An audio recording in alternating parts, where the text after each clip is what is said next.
jau turintiems tam tikrų lėtinių susirgymų. Taigi, tuos plakatus galite atsisiųsti iš Užkrečiamų ligų ir AIDS centro tinklalapio, juos spausdinti, platinti savo įstaigose, susipažinti su jais ir tokiu būdu prisidėti prie supratimo apie gripą didinimo. Ačiū gerbiamai daktariai Zurlytė ir kartu dėkoju Pasaulio sveikatos organizacijos Europos regiono biurų už paramą būtent organizuojant šitą renginį. Na ir dabar mes pabandysime Skype'u susijungti būtent su Pasaulio sveikatos organizacijos Europos regiono biuro Kopenhagoje gripo ir kitų kvėpavimo takų sistemos lygų programos daktarė Diana Gros.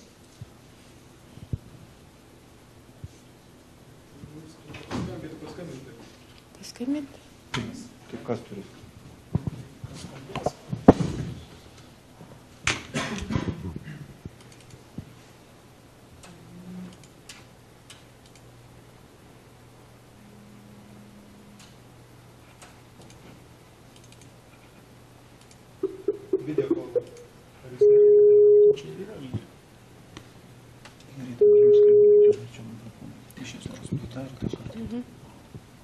Hello. Hello, Diana. Hello, this is WHO Euro. Good morning, Diana. Good morning. Welcome to online discussion on Flu Awareness Day. Thanks. You are welcome to make your statement. Okay. Well, good morning to everyone.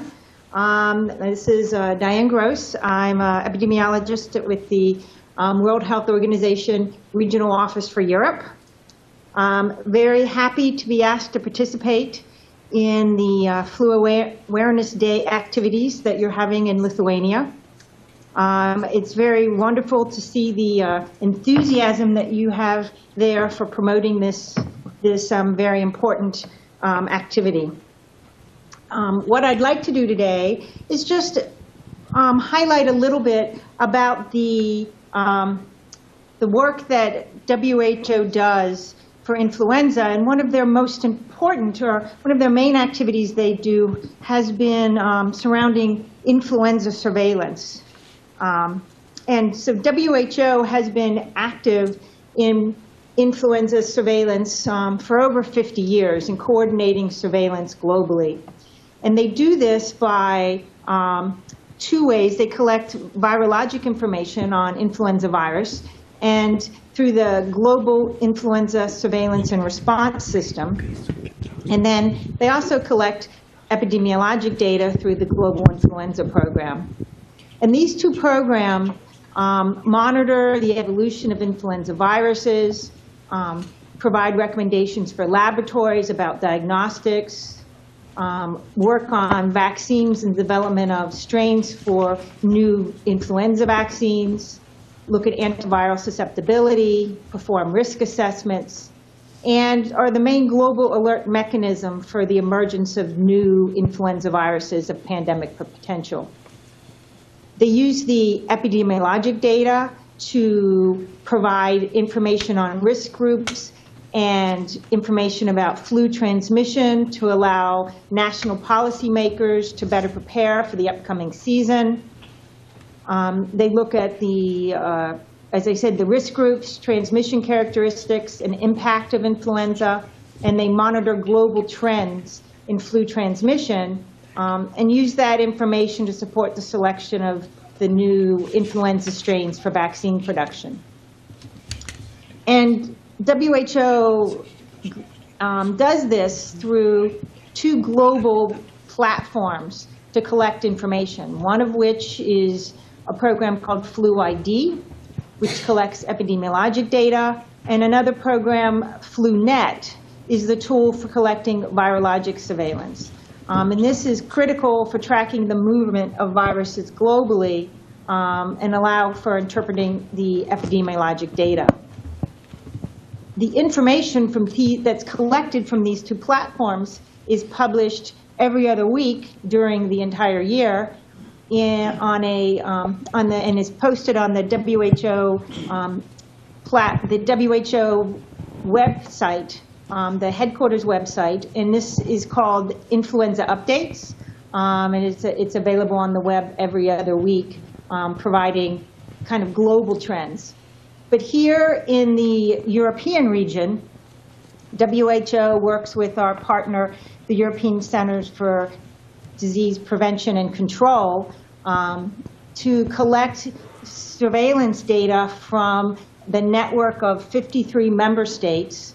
And we collect national surveillance data collected through this system. And this network involves laboratorians, epidemiologists, clinicians, and their data is submitted to a regional platform that's hosted at ECDC called TESI.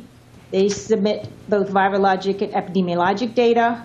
And this data we summarize regionally on in a bulletin. That's a new bulletin this year.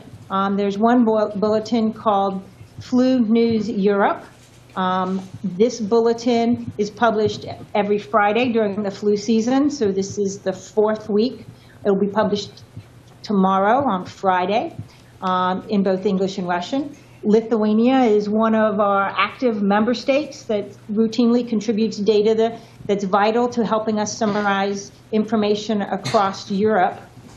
And this new bulletin is replacing what previously was published by WHO European Office. That bulletin had been Euroflu, and ECDC also had published something called WESO, and it's now, we've collaborated together to make a joint publication to just summarize all across the region. I encourage everyone to go and look at this bulletin. It's available on our website and ECDC's website.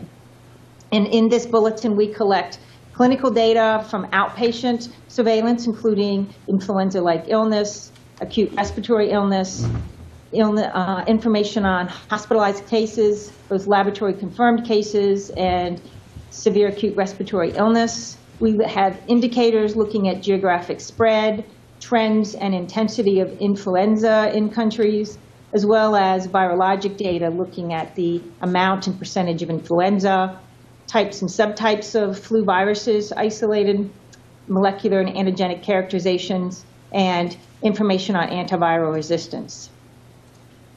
And so this data is available, as I said, on Fridays. You can look at both regional data and information from the countries. This is, as I said, a new bulletin. It's still being developed, so you may see some changes over the next year to two till we get to the final product. But we're all very excited about this joint collaboration with ECDC. And so we cannot do this summary of the regional data without all contribution of all the member states and countries such as Lithuania, and it's that the vital information that comes out of the national surveillance systems, which can't function without the clinicians and laboratorians working at all of the sites where the data is collected. So I want to take this time to thank everybody from Lithuania who's involved in their national surveillance program. We really appreciate your data and your contribution to the platform to allow us to look at the regional flu activity. And so I want to thank everyone for allowing me to speak. I'm welcome to answer any questions either now or later, however you've set up for those to come in. And we look here at WHO, we look forward to continuing our collaboration with you and for promoting awareness of influenza and working to control and prevent it and inform the public on influenza information and work together to drive the uptake of influenza vaccine in Lithuania. So thank you. Thank you very much, Diana, for your great overview of what the WHO is doing on influenza surveillance, both virus surveillance and epidemiological surveillance. I will give shortly now a very short summary of your overview, so please stay with us. Okay.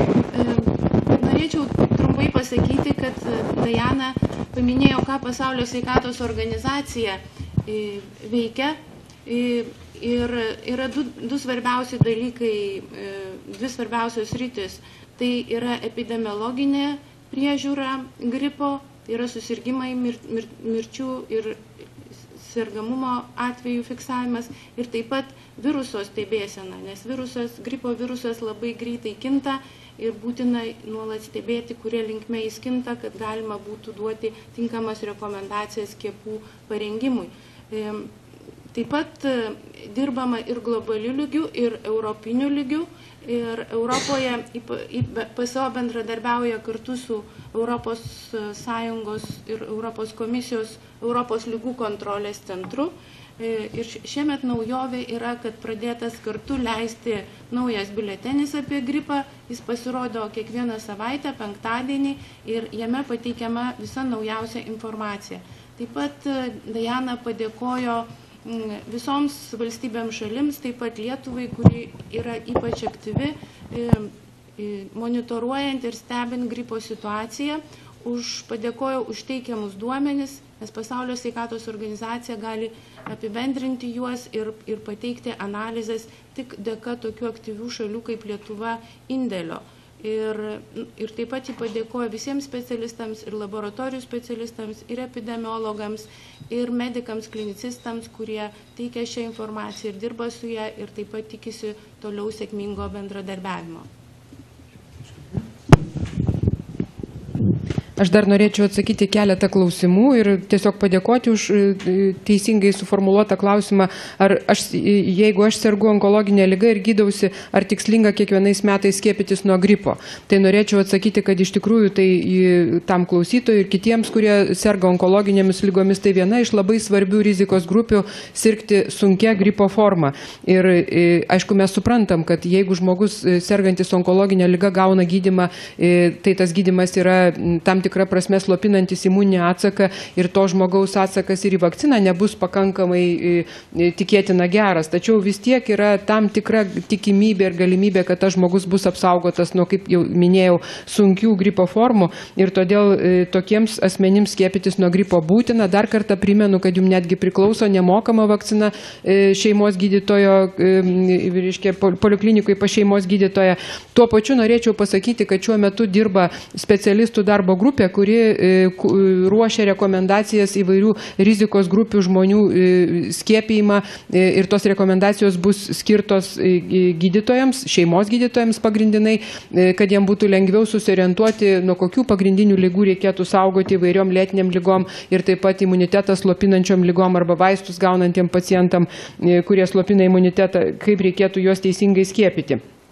Ir taip pat yra Santariškių klinikose šiuo metu patvirtintas, sudarytas skiepų kalendorius žmonėms, kuriems yra persodinti kaulų čiulpai. Taip kad viena iš pirmųjų ir pagrindinių vakcinų toj lentelė, kur yra sudaryta ir patvirtinta, tai kaip tik ir yra gripo vakcina. Tai yra, kad po kaulų čiulpų persodinimo, jeigu ateina gripo sezonas, tai jau po 3 mėnesių po minėtos procedūros galima jau skiepyti nuo gripo, o po 6 mėnesių tai yra jau tiesiog būtina tą padaryti. Taip kad taip pat žmonės, kurie yra priklausantis minėtai rizikos grupiai, turėtų kreiptis į savo gydytojus hematologus arba į šeimos gydytojus ir pasidomėti dėl skiepų. Dar vienas klausimas, į kurį norėčiau atsakyti, tai klausia, kaip gydytojas įvertina asmens sveikatos būklę prieš skiepijant, ar turi būti atliekami kokie nors tyrimai. Tai norėčiau pasakyti, kad iš tikrųjų yra Lietuvoje reikalavimas, kad prieš skiepijimą būtų atlikta gydytojo apžiūra. Tas ypatingai aktualu yra vaikams, tai vaikučius apžiūri šeimos gydytojas arba pediatras ir pagrindinis tikslas yra įvertinti, ar nėra kokių nors ūminių infekcinės ligos požymių. Suaugusiems taip pat iki šiol mes turim taisyklę, kad prieš skiepijant turėtų apžiūrėti gydytojas, tai gali būti ir šeimos gydytojas arba gydytojas specialistas. Ir pagrindinis tikslas tai yra įvertinti, ar nėra ūmios infekcinės ligos šiuo metu. Visos kitos, sakykime, kaip mes vadinam, kontraindikacijos yra sąlyginės. Jeigu žmogus tuo metu vartoja antibiotikus, antibakterinį gydymą, tai kaip ir nėra kontraindikacija skiepams, tačiau galima būtų skiepus pavėlinti, jeigu yra tokia galimybė, vien dėl to, kad yra tam tikrų duomenų, kad kai žmogus vartoja antibakterinius vaistus, tai atsakas į vakciną gali būti šiek tiek silpnesnis. Tai kad išvengti tokio tam tikro efekto praradimo, tai vakcinaciją galima pavėlinti ir dauguma kitų